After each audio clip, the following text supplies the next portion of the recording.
I'm honored again and again and again when people say that I'm reasonably good at making food. Wow, it's like, first of all, it's a treat to me to be told that I'm reasonably good at almost anything, but at making food, I mean, everybody makes food. Thank you.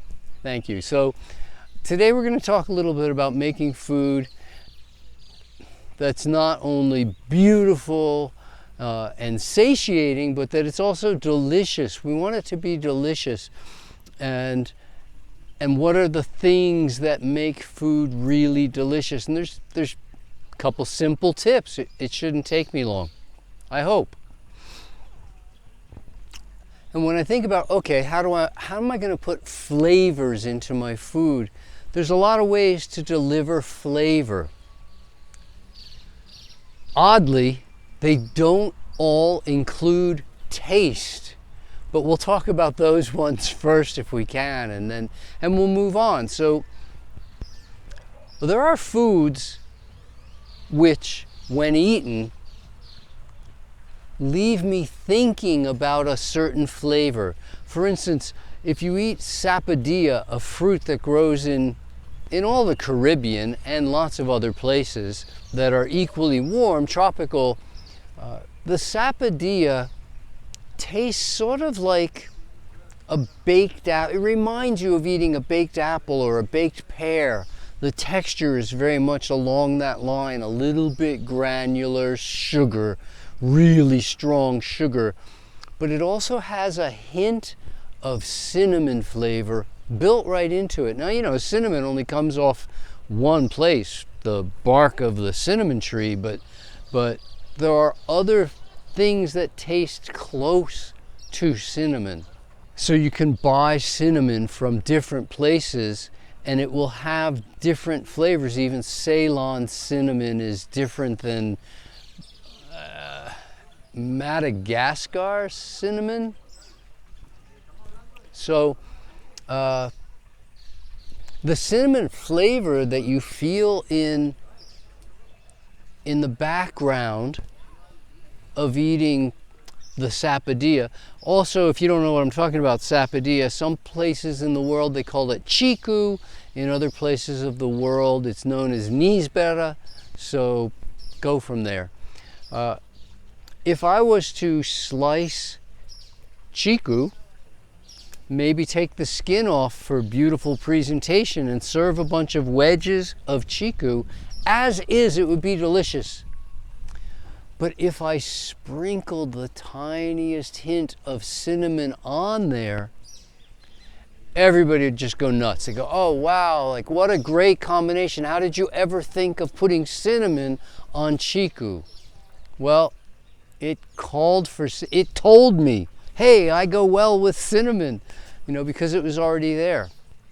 If I take a lot of papayas will have a background flavor, many background flavors in papaya, but one of the strong background flavors I notice a lot is coffee.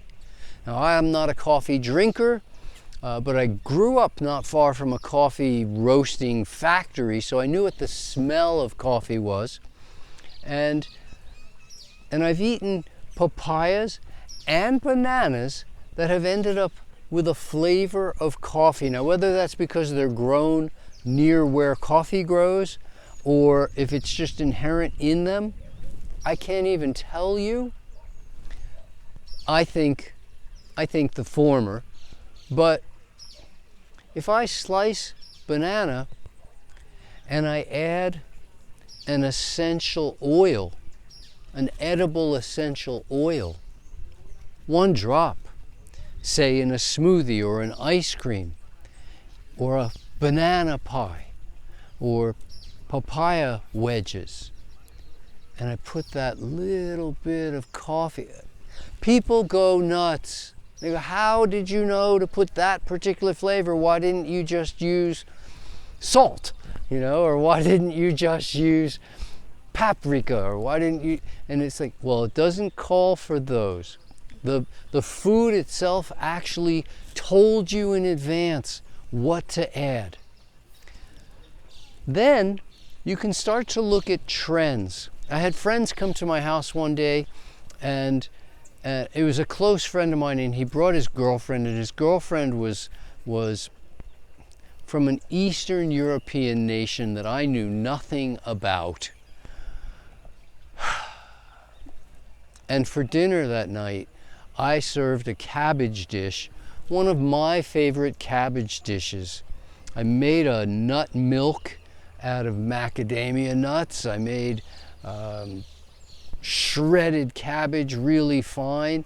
I didn't add much more to it, like there wasn't carrot or apples or all sorts of things to make it complicated, but I added one flavor.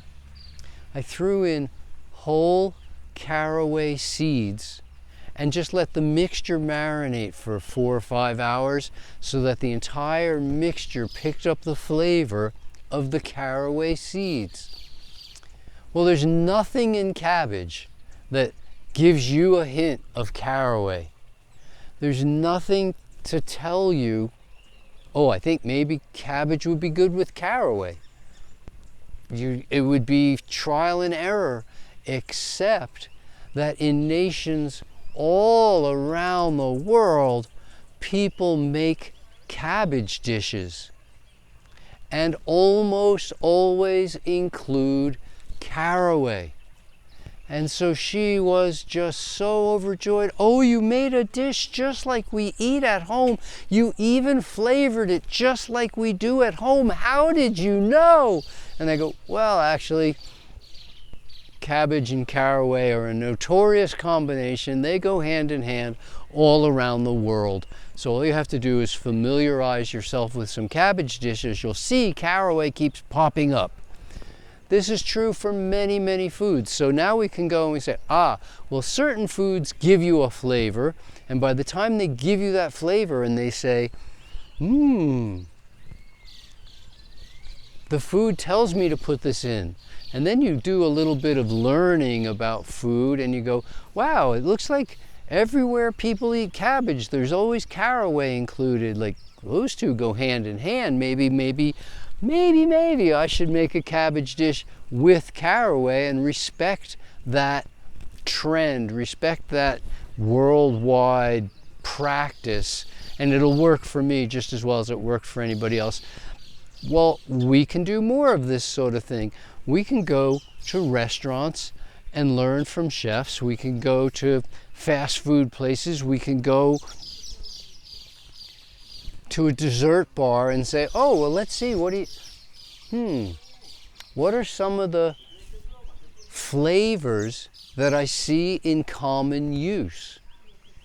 Gee, I wonder if I make a smoothie or if I make ice cream out of a banana and I add that much of a vanilla bean, I'm gonna have a vanilla flavored ice cream.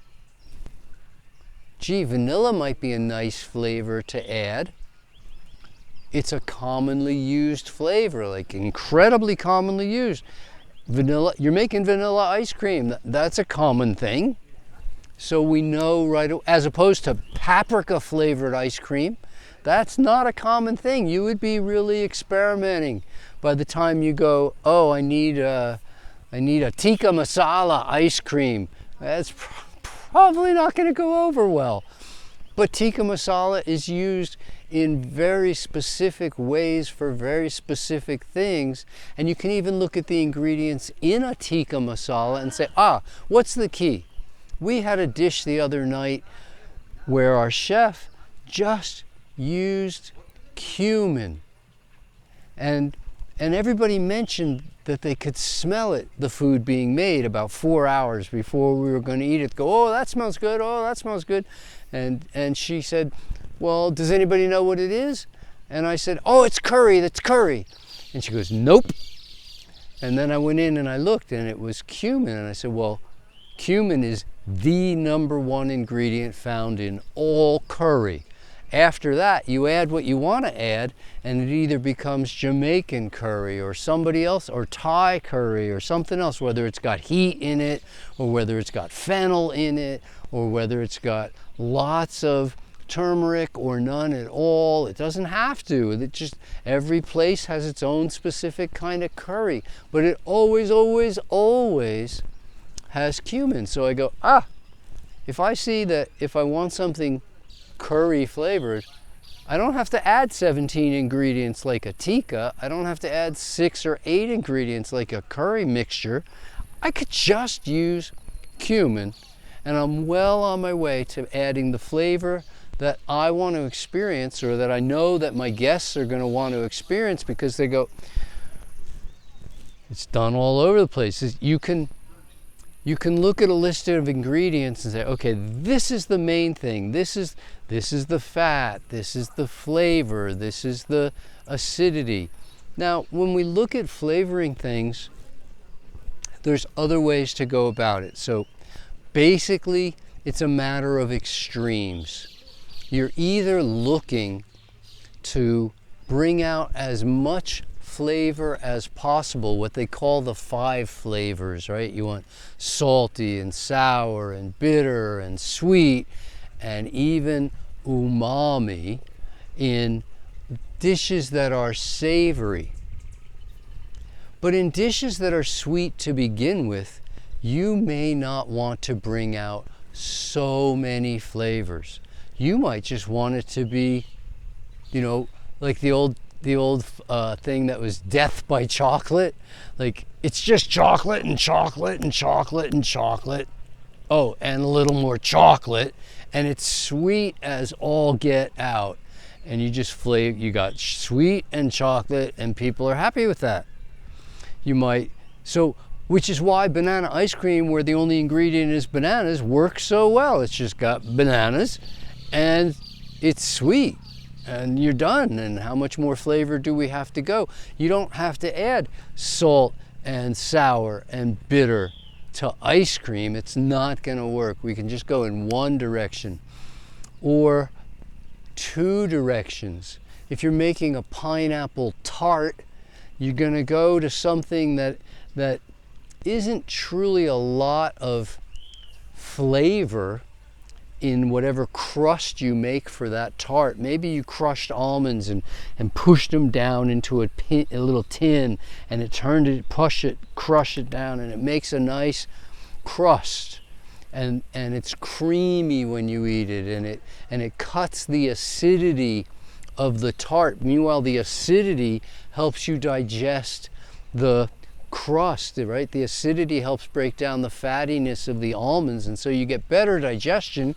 It's a great mouthfeel of dry and wet and acid and neutral. And then you go, oh, now I can add some lemon and some pineapples chopped and maybe a few berries for color, and I've got pineapple tart. It's easy as pie. A little joke for you. So there we just go, okay, it doesn't take, oh, could I sprinkle on vanilla powder? Sure. Could I sprinkle on cinnamon? Could I put a little nutmeg on? Sure, you can try many different things, but I wouldn't try all of them. You're not going to get flavor. Unless you are one exquisitely talented chef and have spent a lot of time practicing, if you put many flavors together, the greatest likelihood is what you're going to get is what I call brown. You're not going to pick up the highlights of all those flavors. You might not even get any of them. They could neutralize each other before you even know what you're doing. You're better off to choose one and go, oh, this is a papaya with lemon. Oh, this is a watermelon slice with lime. Ah, here's a salad and I put pomegranate seeds in it. Don't put 17 different things in it. When you put 17 things into a salad, you dramatically diminish your potential for making different salads.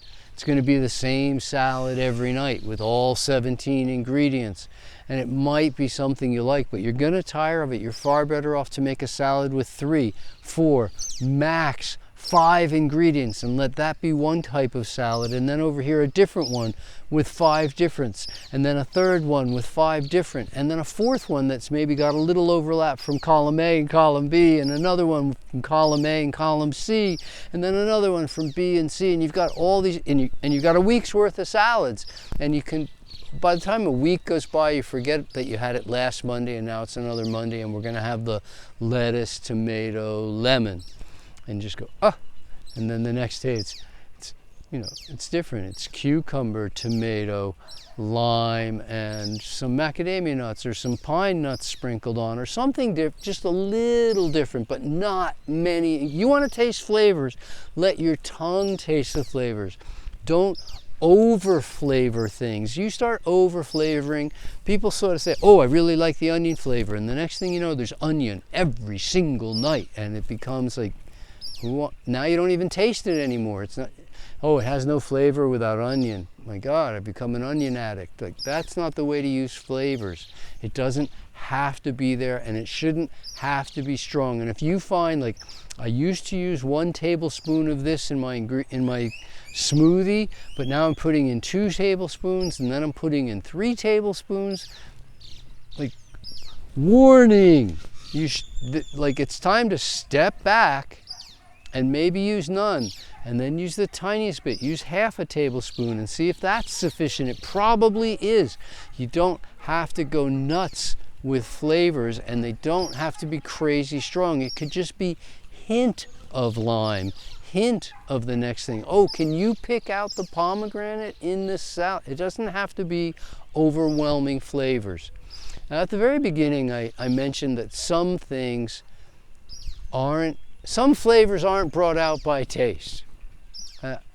So for instance, when I walk past certain restaurants, I smell what they're making, and I recognize what they're making just from the smell. And I go, wow, I know what that is. And there's lots of smells like that I can identify, either from my childhood or from present. And I go, I know what that is. Great. What would happen if I took that smell and I put it on the underside of a plate? People are going to smell it. They're going to think. If I make something that I want to consider to be sort of a Chinese vegetable dish, or I'm going to make something that looks like veggie fried rice, but it's all made out of raw food ingredients, and that's another day, right? But there's tons of ways to do that. And I take toasted sesame oil, which I'm never going to eat, toasted sesame oil, but I took 1 smidge, nowhere near a drop, and I just put it on the underside of a plate. When you sit down to a plate of that stuff, you're going to get a waft, you're going to get the smell of toasted sesame oil, and you will instantly in your head, without even trying, convert that over into the taste. And you eat the vegetables and you go, wow, they taste just like, this tastes very authentic. And that's what we're looking for, is we want that authentic. So we can do it with the smell. We can do it with the ambiance. What happens if I walk in and there's Spanish music playing, or there's Polynesian music playing, or there's Chinese music playing? Hopefully the music will match the food, and I can make the ambiance, and I can change the decor, and I can change the placemats or the silverware to match what I'm doing. And this all heightens our experience of how did the food taste to you.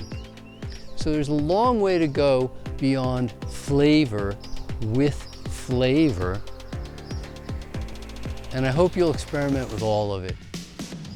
Hi guys, Dr. Doug Graham here, author of the 80-10-10 diet, and I always give you snippets of information off the top of my head, but I'd love to give you some snippets and answer your questions. If you just send us questions, I'll answer them. I would love to have your questions. They often mean more to you than the things I present, so send me your questions and I will make a video with an answer. Looking forward to hearing from you. Dr. Doug Graham reminding you to go to health. So today I've got a special treat for you because I'm going to go behind the camera and my cameraman Frederick Dortmund is going to come out here, put on the microphone, and he's going to answer my questions today. And we'll see how he does out here standing in the ants. Okay, and we're rolling. Think on your feet, Freddie. I know it doesn't seem like work to be out here. Like people think, oh, I want to do what you do, Doug. It's not work. You just stand up there and talk. Oh, well, they don't want to mention 21 years of school. They don't want to mention 40 years of homework. They don't want to mention, oh, in order to give this presentation, first it took me a week of planning and writing and then reorganizing and outlining and then fleshing out the outline and then going through it and then saying, oh no, it needs to be in these other orders. I left out this whole part. Oh, there's so much to consider. Oh, today we've got interesting topics for you folks. We're gonna have some fun. What are we talking about today, Frederick? Okay, that sounds good. Today we're going to discuss the inner workings of the female reproductive cycle. As men, we know nothing about that, so I'm pretty well done.